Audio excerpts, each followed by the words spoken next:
Bonjour à tous et à toutes, c'est Paul Dame pour vous présenter un nouveau sapin en sucette et aujourd'hui je me suis dit un truc tout bête, peut-être que la plante est capable par ses racines d'attirer des bactéries ou des champignons ou que sais-je qui pourraient éventuellement terrasser d'autres maladies.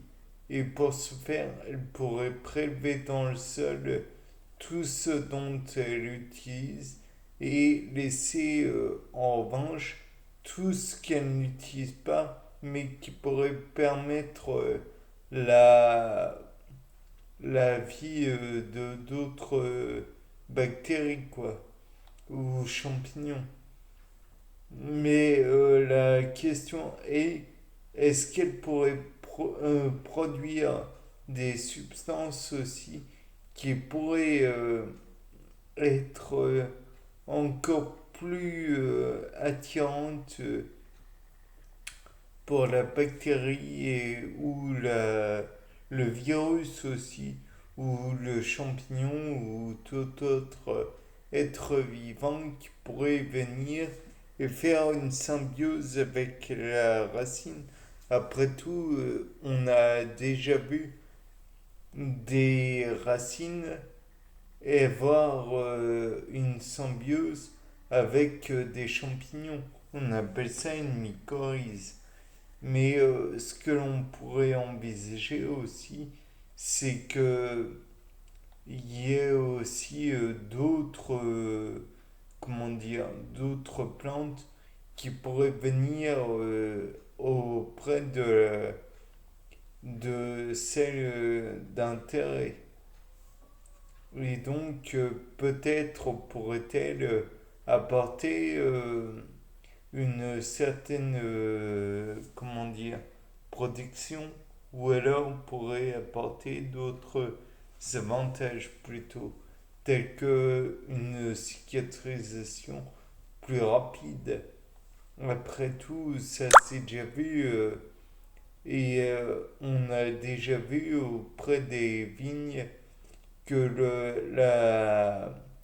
le greffage d'une vigne américaine sur une vigne française permettait non pas de supprimer le phylloxéra,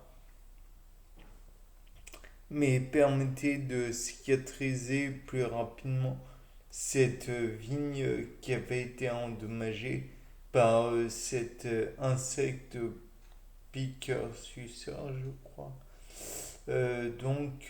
Permettre par la suite la symbiose et permettre par la suite, encore une fois, euh, d'obtenir des raisins qui ne seront pas altérés par une quelconque maladie qui viendrait par suite comment dire, de la blessure de la racine. Ou alors, on pourrait envisager aussi que si cette plante qui vient auprès de l'autre, enfin, la plante qui est attirée par la racine, en somme, pourrait prélever les nutriments du sol et remettre en sol après une saison ou deux ou trois ou quelques temps, quoi, ces nutriments, mais transformés et de telle façon que ces éléments deviennent plus utilisables par la plante.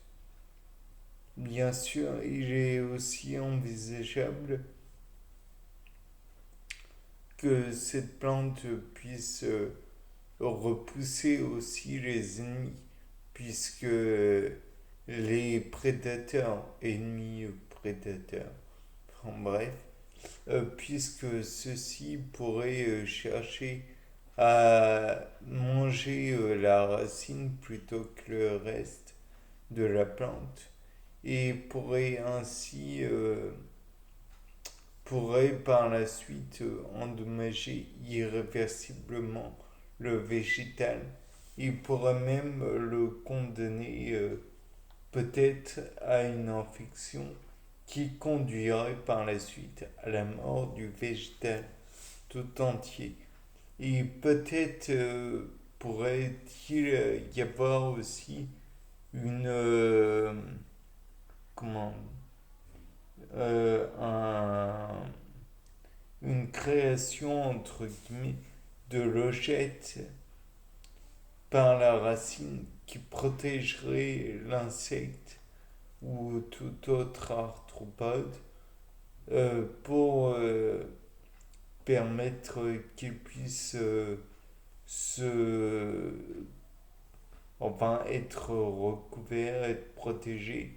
Et en même temps, il pourrait y avoir des, comment dire, des réserves dans la racine qui soient apportées par l'arbre tout entier, par le végétal, qui pourrait être mis à la disposition, entre guillemets, de l'arthropode, de l'insecte, et il pourrait éventuellement se servir. Et en échange, peut-être pourrait-il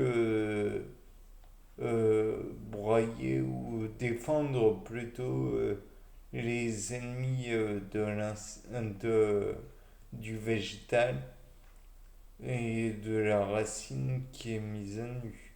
Et peut-être même pourrait-il y avoir un développement de racines plus molles permettant à l'insecte protecteur de la creuser entre guillemets pour permettre par la suite à cet insecte de résider et faire un petit peu l'entretien du milieu végétal et permettre par la suite que ce milieu où le végétal de croît, de ne pas avoir de concurrence qui pourrait lui faire défaut.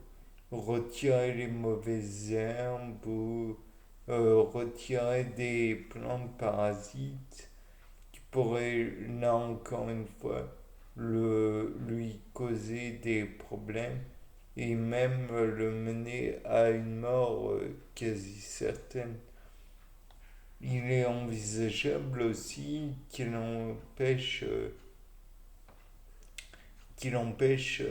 des embolies, puisque l'embolie est une bulle de gaz, ni plus ni moins, qui se produirait dans le végétal et particulièrement dans ces vaisseaux.